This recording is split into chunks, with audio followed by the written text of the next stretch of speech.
Hello दोस्तों, कैसे हैं आप।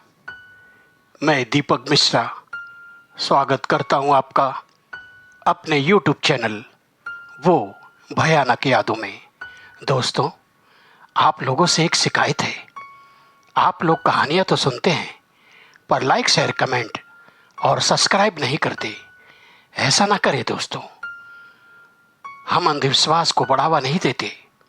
इन कहानियों को सिर्फ मनोरंजन के तौर पर सुने। किसी पात्र या घटना स्थल का मेल खाना एक संयोग मात्र ही है। कृपया अपने विवेक से काम लें। चैनल इस सब का दावा नहीं करता। बच्चे इन कहानियों को ना सुने। आज की कहानी है पथभ्रष्ट तांत्रिक। कहते हैं, जब एक सच्चा साधु जो सदा लोगों की भलाई किया करता था कैसे पथभ्रष्ट हो गया। उसके जीवन में ऐसी कौन सी आपदाएं और विपदाएं आई जिसकी वजह से उसने सत्य के मार्ग को छोड़ के अनर्थ के मार्ग को अपना लिया। जानते हैं तांत्रिक भैरवानंद की कहानी की तरफ। ओम ओम। कालीघाट शमशान में तांत्रिक भैरवानंद सब साधना कर रहा था। शमशान घाट में चिताएं धू धू करके चल रही थी। भयानक आवाजों से शमशान गूंज रहा था। तभी अचानक कुछ आवाजों को सुनकर भैरवानंद की साधना भंग हो गई और वह क्रोध में आग बाबुल होके चिल्ला पड़ा, कौन है मूर्ख जिसने मेरी साधना भंग की? मैं उसे भस्म कर दूंगा। तभी कुछ आत्माएं वहां प्रकट हुई और वह तांत्रिक भैरवानंद से विनती करने लगी, तांत्रिक भैरवानंद, हमें क्षमा कर दीजिए, हमें मुक्त कर दीजिए। अब हम आपके पाप के कार्य में और सहयोग नहीं कर सकते। हमारी मुक्ति का समय निकट है। हमें मुक्त कर दीजिए तांत्रिक भैरवानंद जी। जो आपने हमारे परिजनों की, हमारे बच्चों की आत्माओं को अपनी कैद में रखा है, उन्हें मुक्त कर दीजिए। तरह तरह से आत्माएं गुहार लगा रही थी और यह देखकर मंद मंद मुस्कुराते हुए भीषण अट्टहास करते हुए भैरवानंद ने कहा, अब आएगा मजा, अब आएगा मजा। तुम सबको मैं कभी भी मुक्ति नहीं होने दूंगा। तुम सबकी आत्माओं को कैद करके रखूंगा, जैसे कि तुम लोगों ने मेरे परिवार के साथ किया था। क्या किया था भैरवानंद के परिवार के साथ? ऐसी कौन सी घटना हुई थी दोस्तों? जानने के लिए चलते हैं उसके पिछले जीवन को खंगालते हैं। एक समय की बात है, भैरवानंद अचलपुर गांव में शिव मंदिर में उपासना किया करता था। तरह तरह से वह लोगों की मदद किया करता था। एक बार एक सर्पदंश से ग्रसित व्यक्ति को उसने सर्प के विष से मुक्त करके जीवन दान दिलाया था और तरह तरह से दूर दूर से लोग आते थे और तांत्रिक भैरवानंद उन सब की विपदाओं को हरण कर लिया करता था। कोई भी उसके पास से खाली नहीं जाता था। तभी एक दिन की बात है, अचानक उसके कुछ शिष्य दौड़ते हुए आए और उन्होंने कहा, गुरुदेव गुरुदेव, अनर्थ हो गया, अनर्थ हो गया गुरुदेव। भैरवानंद ने कहा, क्या हुआ? ऐसे क्यों घबराए हो, बताओ। तब उनके शिष्यों ने बताया, गुरुदेव, आपकी माँ और आपके परिवार, बाल बच्चे, क्या हुआ उनको, जल्दी बताओ। भैरवानंद गुस्से में भर गया। उसने कहा, इस समय कुछ आत्माओं ने आपके घर को घेर लिया है और गुरुदेव, हमें बताने में बहुत कष्ट हो रहा है कि अब आपका परिवार इस संसार में नहीं है। इतना सुनते ही उसकी आंखें उबलने लगी। उसने अपने कमंडल को उठा फेंका और चीख उठा, दूर हट जाओ पापियों। और गांव की तरफ दौड़ पड़ा। गांव में पहुंचकर जब उसने अपने परिवार की हालत को देखा तो फूट फूट कर रोने लगा। अपनी माता के विलाप को देख के, अपने परिवार के दुख को देखकर उससे रहा नहीं गया और वह भयंकर अट्टहास करते हुए कहा, अब कोई भी मेरे पास ना आए, क्योंकि आज से वह दयालु साधु इस दुनिया में नहीं है। अब होगा तांत्रिक भैरवानंद।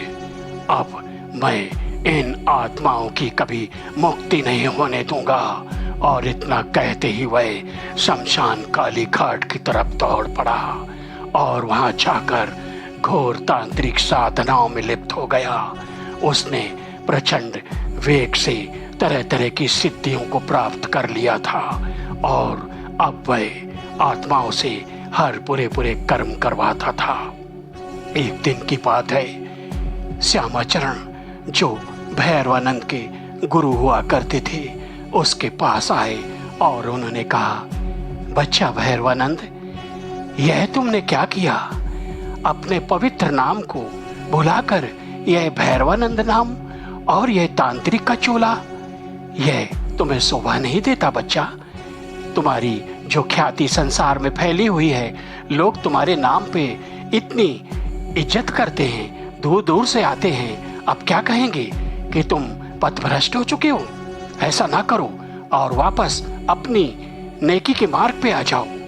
तरह तरह की बातों से गुरुदेव अपने शिष्य भैरवानंद को समझा रहे थे। तभी वह भड़क उठा, बस करिए गुरुदेव, आप उपदेश ना दे। उस दिन आप कहाँ थे जब इन आत्माओं ने मेरे परिवार के साथ वो बर्ताव किया? आपको नहीं मालूम है क्या? उनके गुरु ने कहा, मुझे सब मालूम है बच्चा भैरवानंद, और देखो, विधि के विधान के साथ खिलवाड़ नहीं करना चाहिए। तुम्हारे परिवार के साथ जो होना था वह विधि का लेखा जोखा था, भूल जाओ। और जिन आत्माओं को तुमने अपनी कैद में रखा है उन्हें मुक्त कर दो, क्योंकि उनकी मुक्ति का समय निकट आ गया है। विधि के विधान के साथ खिलवाड़ ना करो। तरह तरह से गुरु समझा रहे थे, लेकिन भैरवानंद ने आखिरी में कहा, गुरुदेव, इससे पहले कि मैं अपनी मर्यादा भूल के आपका अपमान कर दूं, आप यहां से चले जाएं। गुरुदेव अपने शिष्य को समझाना छोड़ के वहां से वापस चले गए और यह घोर साधना में लीन हो गया। एक दिन की बात है, देवताओं ने इसे स्वप्न दिया, भैरवानंद, तुम अपनी इस आदत से बाज नहीं आए तो तुम्हारा अंत निकट है। तुम विधि के विधान के साथ खिलवाड़ कर रहे हो। विधाता ने उन आत्माओं को जब तक धरती पर समय दिया था उनका समय पूरा हो चुका है, उन्हें मुक्त कर दो। ऐसा ना करो, अपनी मृत्यु को आमंत्रण मत दो। अचानक भैरवानंद की आंखें खुली। उसने देखा प्रातःकाल हो चुका था।